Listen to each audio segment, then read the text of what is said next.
How's it going, YouTube? You are listening to Behind the Wall, presented by Perky Jerky.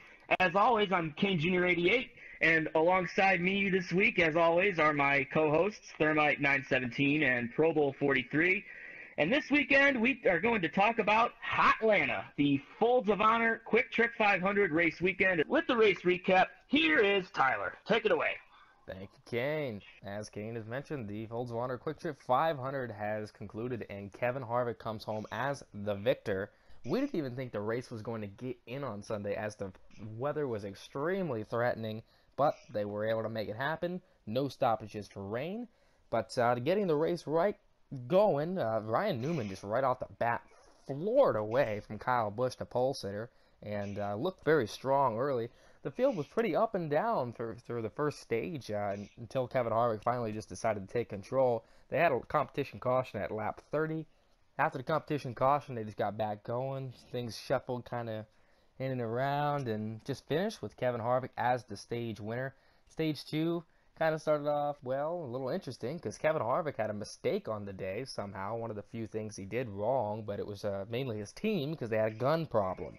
And that ended up setting him back, but Kevin Harvick absolutely flew through the field until there was a caution, actually, the very first caution of the day for something other than a stage or the competition, and that was Jimmy Johnson, who had a rough afternoon, again, for the second week in a row. He spun out all on his own and tore up the right front fender of his car. And the stage 2 ended a little bit differently than stage 1 because Brad Keselowski ended up getting the win after Kevin Harvick had a little bit of a tire spin on the last restart. Stage 3 got going. Man, that was pretty dull. They ran laps and laps and laps. There was nothing happening, really. There was a little bit of sprinkled in strategy. All of a sudden, Denny Hamlin and Joey Logano were like, wow, let me cut a pit stop and try to make something happen here. LOL, tire fall off. No thank you. And that didn't happen at all. Kevin Harvick was just too strong. Flew by them. Even though they had one less pit stop, it just wasn't a contest. And it looked like Kevin Harvick was free set sailing. The laps just had to click down, and they ended up getting a yellow. Trevor Bayne blew up in smoke. And there was a little bit of an incident right behind it where Ricky Stenhouse put on the brakes and Bubba Wallace ran right into him. And, well, that really was it. Just really small, like, just that little dinky wreck. Okay, that happened. Great. They pit. Kevin Harvick came out first. And he scooted away on the restart. Nothing happened. Kevin Harvick won. And followed by Brad Keselowski, Clint Boyer, Denny Hamlin, and Martin Truex Jr. rounding out the top 5. Joey Logano, Kyle Busch, Kurt Busch, Kyle Larson, and Chase Elliott make up the top 10 finishers. So that leads us into race ratings. And Nick, go ahead and give us a race rating. All right, well, like you said, not a whole lot happened this weekend in terms of incidents, but it's still Atlanta. I love the surface. We're all going to be really sad when it's gone. So that alone is going to bump up the rating just a tiny bit. I'm going to give it a 6. You also got to include the awesome feel-good story of Brett Moffitt winning the truck race. Not much happened in Xfinity, but I mean, it was solid enough. Like, it got strung out. There weren't many cautions, but it didn't really put me to sleep. I just wish there was a little more action out there. But it's Atlanta. It's pretty fun. Kane, what's your rating? I'm going to give it a 6 as well. Like you said, not much happened in terms of action, but there were plenty of good stories to go throughout. Other than all that, it was pretty much the Kevin Harvick show the whole weekend. He won. He dominated the Xfinity race, dominated the Cup race. There's really not much else to say about it. Tyler? Well, I'm going to stick like I normally do by giving a race rating for the Cup race, and I'm going to give it a 4.5, so it's a little bit down from you guys. I basically look at this race in 3 different ways. I forgot to mention one thing that happened, and I'll do that in a minute. Stage 1 was pretty good. It was up and down, you know, people, comers and goers, crazy. Like, it just seemed like the race hadn't quite settled in.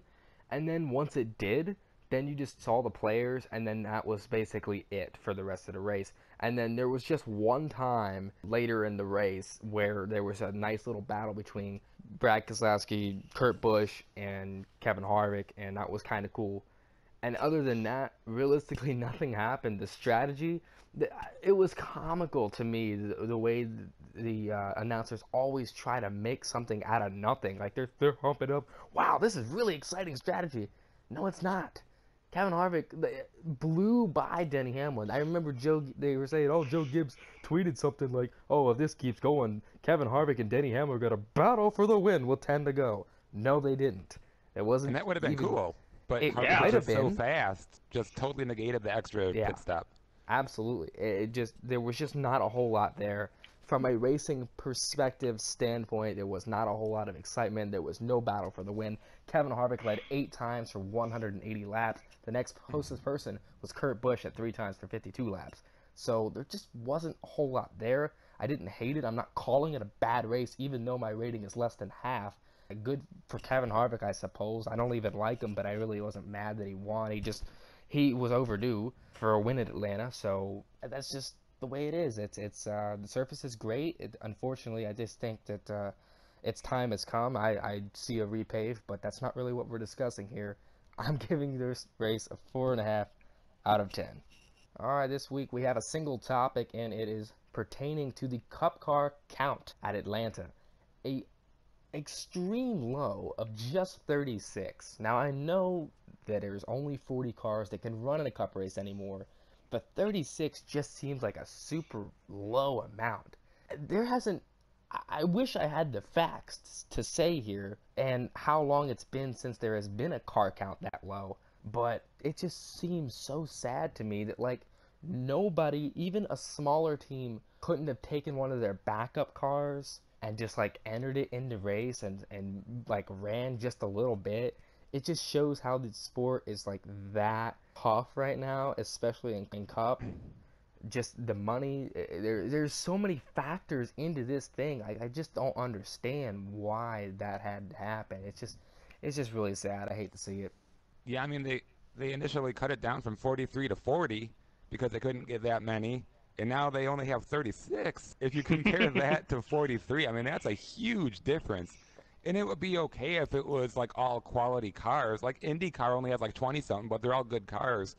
But, you know, when you still got, like, a BK Racing in the field or the 51 Spoonington, you know, it's not going to be that great. It's a noticeable difference sometimes if a Ray Black isn't in the field. And that might have been why we didn't see that many cautions tonight. So it's pretty sad. Yeah. I think it's been mentioned numerous times the charter system would be kind of like the demise for smaller teams, and so far, especially with this weekend, that's proven to be the case because these open teams, obviously, all of them have a shoestring budget, and they're not going to waste like a crap load of money just to try to qualify for the race and not even make it. Even if there's only 36 cars entered, you know, they can still at least make an attempt. But even that costs a lot of money, and then, of course, and they don't want to have to start and park in the race either. I mean, we haven't had a start and park in the Cup Series in God knows how long, and that's a good thing. But at the same time, these smaller teams, they make up the whole field. Well, you just, the first thing that I mentioned was, like, you know, that nobody else could just enter in another car. They could have easily done it.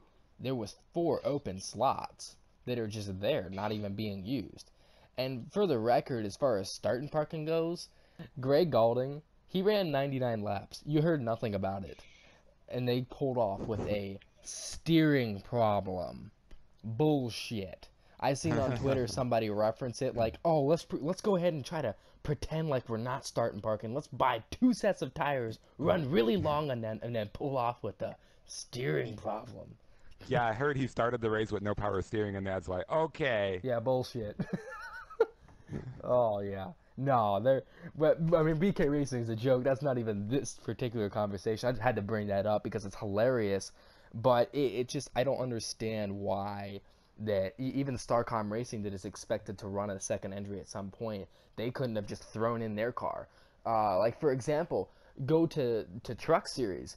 They still have start and parks. Like with Nemco, last year, Joe Nemechek ran so many races, actually. You never really knew about it in the 87 truck. That was basically the 8's backup truck. And it was. It actually was. And they pulled it out. And they taped over John Hunter's name initials on the back windshield with, like, Joe and duct tape almost. So well, yeah, exactly. That's how, yeah. But that's a low buck operation. But the fact of the matter is, he's still qualified, and he made all these races. So they got to, even without doing much, all they needed was a set of tires, and they just went in there, qualified for the race, start and park, got their cash, went the hell home. I mean, it's that simple. But I don't know why they're doing this in Cup. Considering when Cup pays out more money, yes, I understand that running a Cup car costs more than a truck. But like I just mentioned, these teams all have haulers, and the top section of a hauler fits 2 cars. I just don't get that concept why they couldn't do that. But I guess NASCAR does throw a fit when you start and park, and hence the reason why we haven't seen it. Like, they just all of a sudden they just don't want that in the Cup series, even though they don't seem to make a big deal about it in the lower series. Like, basically kind of dumbing down and basically saying, Xfinity and Truck, you guys aren't as important. We're focused on Cup. Don't come and start and park in Cup, or else we'll cut your balls off. I'm assuming that's the way the meetings go down. Yeah. Yeah. Woo! Great ending to that topic. I know, it just kind of completely died. It did die. But I mean, that's basically all there was to say about it. Absolutely. It's so sad. Goodbye, 43 car fields. Goodbye, 40 car fields. Goodbye, 40 car field too. Yeah. Oh yeah. Just bye. That is gonna suck. That Xfinity is gonna have a larger field than Cup. They already do. Cars went home in both series. That is so sad. The trucks raced in Atlanta this weekend, and you know damn well that means where did Cody Coughlin finish? Oh man, big old turkey sub. He came home with a strong Cody Coughlin-like result, 20th. He started the race in 8th place. Had a little bit of promising looks, even running as high as 4th, but the race did not pan out for him once again, earning no stage points in either of the 2 stages, and even had a pit road penalty very late, costing him a chance at the top 15, you know, that he so strives for. So let's see what he had to say. We had a FastJags.com Chevy at the beginning of the race. We just got progressively tighter as the race went on. Despite being tight, we had 2 separate tire issues that really ended our competitive night. The last one, coming with only a few laps to go, was just bad luck. The speed we showed, though, has me optimistic for when our luck does turn around. Cody. Oh, Cody, I'm just so glad to see you back in form. Competitive night, bad luck. Okay, maybe I'll agree with you on the bad luck part, but if you were speeding on the last stop, you were speeding, okay? Call it what it is, Cody. That's not quite bad luck. That's just you thinking about sandwiches. So we got to reduce that. You're doing great. Doing great, buddy. Currently 16th in points, so we just got to get that cup, put that up a couple notches. Maybe get back to your old number of 13th in points. You love that. And, the world will be right again. So, Jags! Jags! Jags! Jags! Jags! Jags! That's good. Alright, now it's time to hand out awards for the Atlanta race weekend. And starting off with a classic boner of the week. This one goes to Kyle Busch and his team for the truck race on the last pit stop. Oh my goodness, this was hilarious. Kyle, you had that race in hand. And a caution came out. And you pit. And what happens? You guys go to pit. You take 2 tires. You totally were miscommunicative, obviously. You just all of a sudden, oh my God, those guys back there took 2. We got to get out. We got to get out. Your crew chief said go, then stop, then go again. And what happened? Your tire fell off. The left rear wheel falls off. It falls off. It falls the fuck off. And then you had to roll back down pit road backwards and get the tire back on, and your crew chief suspended. And it's even funnier because it hurts your younger guy that's just trying to get experience next week at Las Vegas because of that move. So nice job, just everybody there being a total bunch of boners, and I'm so happy you lost the race in the lower series. Enjoy your boner. Next award. Our next award is the Straight Jacket Award! And this week it goes to our favorite no-talent ass clown, Brandon Jones. Ass clown. Yeah, that's right. He is in a new ride this year. He is in the Joe Gibbs Racing number 19 that only won the championship just 2 years ago with Daniel Suarez. Well, this week in his home track of Atlanta, what does old B. Jones do? Oh, my God. He tries to pit under green from the racing lane and nearly gets run over by John Hunter Nemechek. God, you almost caused a huge wreck, Brandon. What the hell? Even in the best equipment possible in the Xfinity Series, you continue to prove why you're a no-talent ass clown. You must be freaking crazy. Gosh, obviously Gibbs is happy because he's getting your daddy's ream money. And that's the only reason he even had that ride in the first place. God. Next, bitch, yeah. Our next award is Smoke Stenhouse, and that obviously goes to Ricky Stenhouse Jr. When Trevor Bayne blew up, there was as much smoke as I've ever seen for a blown engine. No one could really see, but the only one that had a real problem with that was Ricky Stenhouse, because he slammed on his brakes really hard, harder than everyone else, and Bubba Wallace had nowhere to go. Totally caught off guard by it. You could see in the replay, Bubba's like, what? Who helped Nick out there? He's like, what? What? He put his hands up in frustration. And, I mean, that just didn't have to happen. That was just kind of embarrassing for everyone involved. But, I mean, I guess Denny's kind of snickering in the background because, yeah, Bubba needs some Adderall. Couldn't see what was going on there. But, next award. The next award is Day from Hell. And that goes to Hendrick Motorsports, who had an absolutely just, weekend. That's the best way to describe it. Just piss poor. Chase Elliott came home 10th.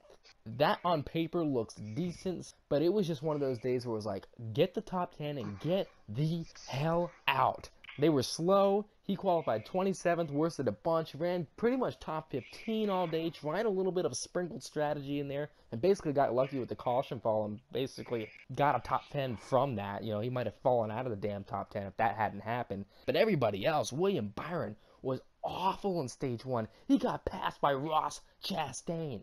That car was so poorly set up. I don't even know how they managed to finish 18th, albeit he was 2 laps down. Alex Bowman in 20th was 3 laps down. Just an absolutely pitiful day for the 88 team. Nothing new there. And Jimmy Johnson, as previously mentioned, spun out. Got a lot of right front damage. Finished 4 laps down in 27th. Just a poor start to the season. And a really disappointing showing on a mile and a half, because this is kind of what we're going to see for the majority of the year, because mile and a halves kind of dominate the schedule. This is a carbon copy of what we saw last year. Already the 9, formerly 24 team is ahead of the pack, as they were. Every other team lagging behind. This can't happen, but what else is new? Next award. And our next award is that ass kicking we talked about. And if you haven't figured it out already, that goes to Kevin Harvick, who kicked ass not only in the Cup race, but also in the Xfinity race. It was a 2 out of 3 weekend sweep. He has had the worst luck at Atlanta. He leads the most laps every year, it seems, and every year he gets either caught speeding on pit road like he did last year, he spins the tires on a late restart, or gets caught up in someone else's wreck. He lost races here just about any way imaginable, but finally he got that second career win at Atlanta, and then, of course, he had to go and put the 3 fingers out the window, honor Dale Sr., and it made us all emotional. Oh, man. But still, I mean, it finally paid off for him, even though it wasn't ass-kicking, and we were pretty much all bored out of our minds watching it, but you know what? He deserves it. He's been so good here for so long, he finally got a win. It's great. Which then leads into our next awards. Which are the cigars. The first cigar award is for the Xfinity Series, and that goes to Larry the Cable Guy. Didn't think we'd be giving him an award, but he was the Grand Marshal for the Xfinity race, which was obviously sponsored by Renai, and he kind of killed it on the command. He first started off as redneck as possible and said, welcome Atlanta. If you don't have a tankless water heater by Renai, then God help you. And then he did his usual, let's get her done, after drivers start their engines. Thank you, Kane. And that wasn't the only thing. Jeff Gluck picked on a couple things for what else Larry said. And here's a couple of the quotes. First, he said they needed to get some eye candy for the women, so they brought me out, which obviously you know how he looks. And he also said that he wanted to be at the race so bad that he gave up a colonoscopy to be there, another redneck kind of comment. And then he also said, if you don't like NASCAR, you're a communist. So,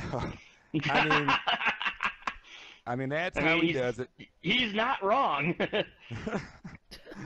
Yeah, so I mean, that's Larry for you. Wouldn't expect anything less. And, you know, we got another Xfinity cigar, and that goes to John Hunter Nemechek, who in his Xfinity debut with Ganassi in the number 42 car, he came home 4th. And that's even more spectacular because his day was so up and down. He started 3rd and basically got run over by a couple guys early. Yeah, Kevin Harvick just got a huge run, got him out of the way. Elliott Sadler booted him into Cole Custer, but somehow he survived being involved in that wreck more. But then his car just fell away, and he was back like in 18th, and oh yeah, he blew a tire. Yeah. And came all the way back to a top 5 in his debut. So that's pretty awesome. And moving on to the Truck Series, we have a cigar for Brett Moffitt, who grabbed his 2nd career win. But I think this one might be even more special because the team it was with. And that was Hattori Racing Enterprises. And we all know Shiggy Hattori, I hope. He used to race in the Truck Series, and I believe F1 as well. Actually, he ran the 2002 Indianapolis 500 also.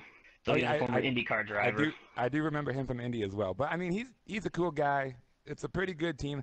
And we were pulling for Ryan Truex last year to get his first win with them and couldn't get it done. But now Brett Moffitt on a great late race restart in overtime, made it 3 wide going into turn 1, and just never looked back as the guys behind him raced too hard to catch him. So that's great for him. And I mean, he's in the playoffs now. He's running full season. This is going to be pretty cool. Let's see if he can get another one. Next award. Well, the next cigar goes to Jesse Little, and he got his first career top 10 in 8th place.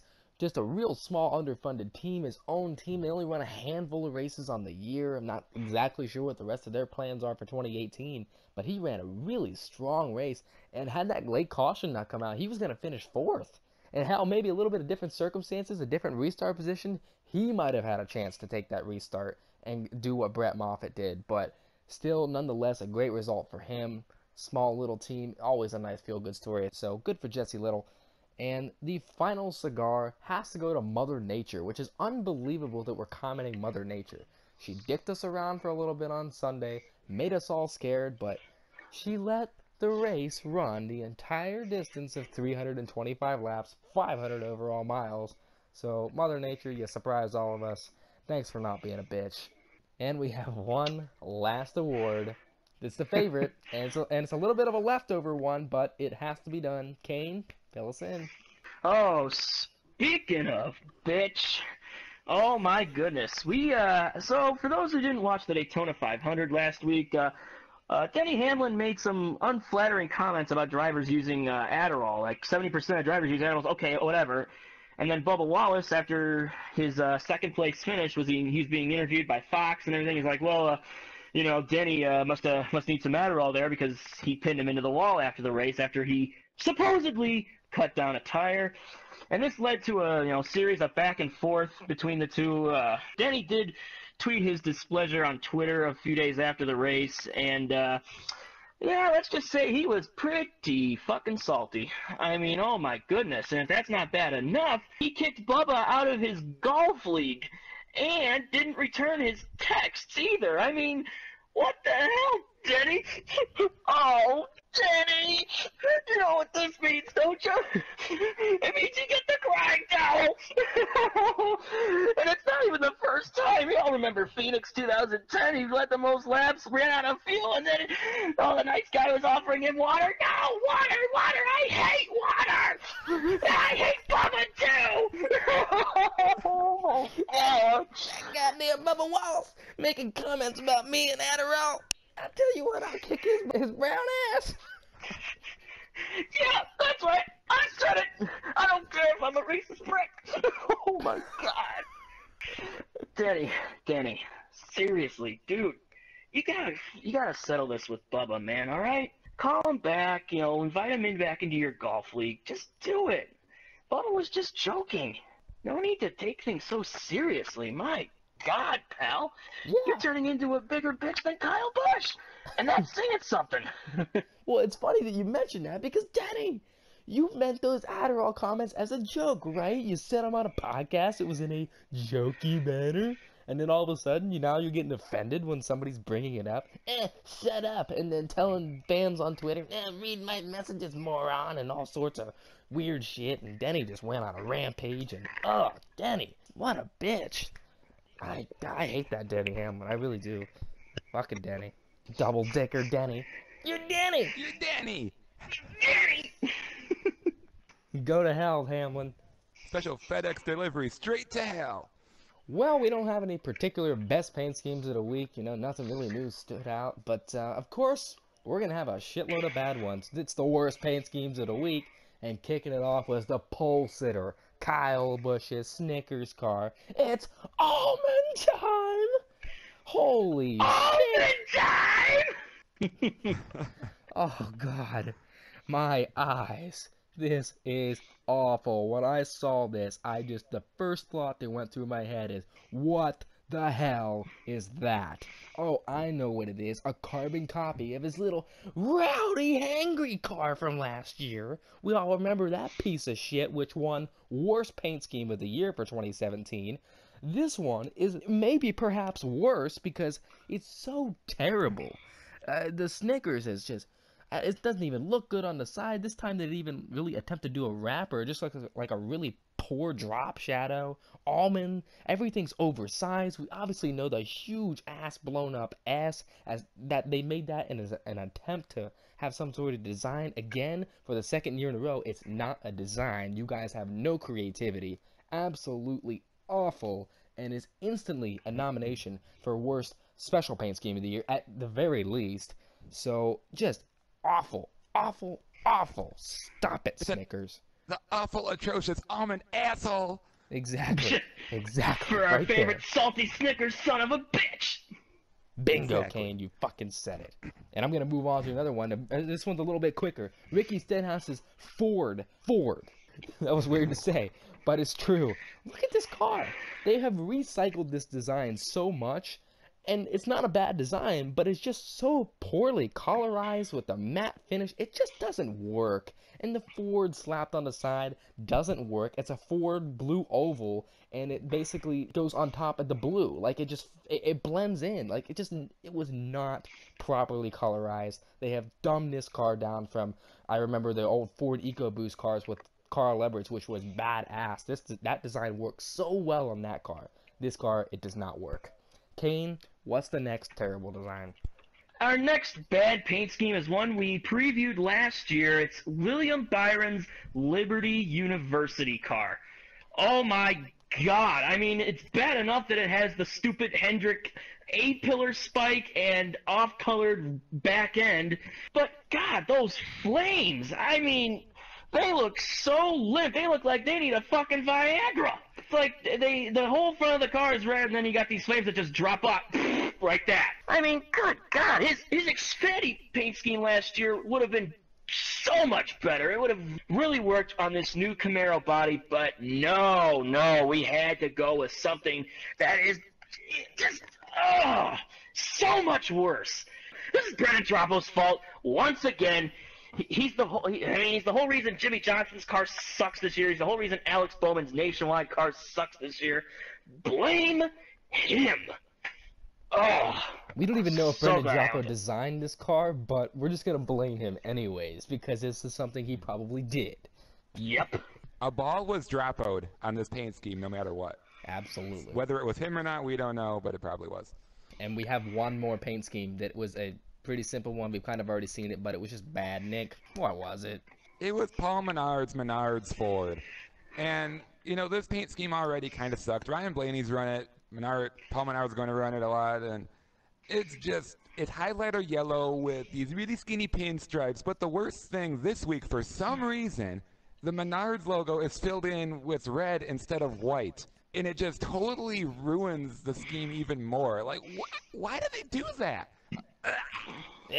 I mean, it's just like there's no contrast. Like, why would you just use red? This better not be like your new logo or something, because it's just terrible. I mean, the Menards logo has always had white on the inside for as long as they've existed. Why would you do this? I don't know if it's some weird-ass promotion or something, but it does not work. Or maybe it's just to tell the difference between him and Blaney if they're both running that paint scheme in the They same weren't. race. I So was it wasn't- it still didn't even make freaking any confused. sense. I thought it was Blaney every time I saw him, but it wasn't. Yeah. It's still just dumb, damn it. That's just all it is. Get this car off my screen. We got it off your screen. And now we're gonna go ahead and move on to fantasy and our picks for Atlanta. I come home as the victor after picking Kevin Harvick, who obviously won the race, getting me 56 points. Kane comes in second after picking Martin Truex Jr., who finished 5th and got 39 points. Nick picked Chase Elliott, who finished 10th, getting him 27. And Damani, with his unbelievably weird pick of Alex Bowman, who finished 20th, only got 17. So that means we move on to Vegas, and Damani gets the first selection. So Damani, you're not here. We're going to proxy your pick. Who are you picking? Dickhead Bush! Well, Nick, you got the board. Who is your selection for Las Vegas? All right, hopefully mine is a pretty simple and straightforward pick. It's a mile and a half, it's smooth, and it's Martin Truex Jr. Yes! Yes! He won here last year. The Toyotas are probably still going to be pretty good this year. I see no reason why he can't dominate the mile and a halves once again. You probably don't want him to, but I mean, he's a good guy. He won the championship. It'll be pretty cool. Martin Truex Jr. All right, Kane, you're up next. Okay, well, we're going to a mile and a half track that is, I believe it's multi-groove. I mean, it was repaved recently, so cars can pretty much run anywhere up there. So, with that being said, we know this guy is going to be running up near the wall pretty much the whole race. That would be Kyle Larson. Oh, yeah. Finished second in this race 1 year ago, and after the season he had last year, I wouldn't be surprised if he could finally get that first win on a mile and a half track.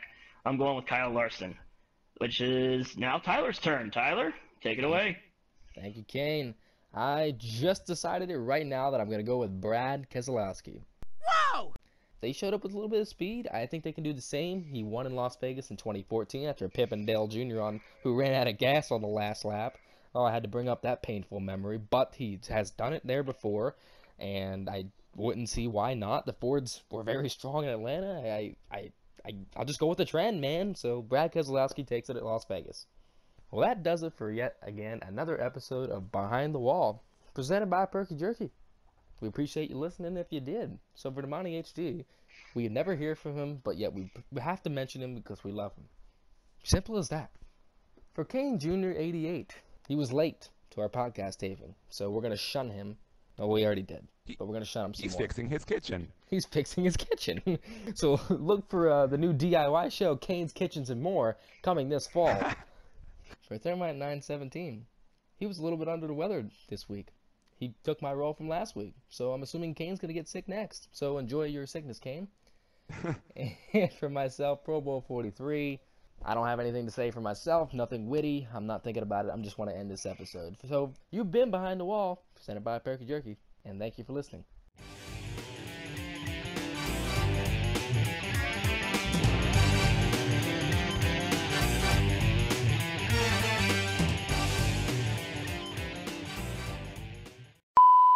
Kane's Kitchens and Ketchups. Kane's, oh, god dang it. Kane's Try Kitchens and saying Crotch that 3 Critters. times fast. What? Shut up! Kane's Kitchens and Crotch Critters. God damn it, Nick. For Thermite That's not 917, going in the final God thing either. damn it, Nick! I'm trying to finish this episode. Try harder. Piece of shit. I didn't even expect that to sound like that. I cannot talk right now. Hell no, you can't. For Thermite Happy to 917, help. God motherfucker, I'm gonna kick your ass.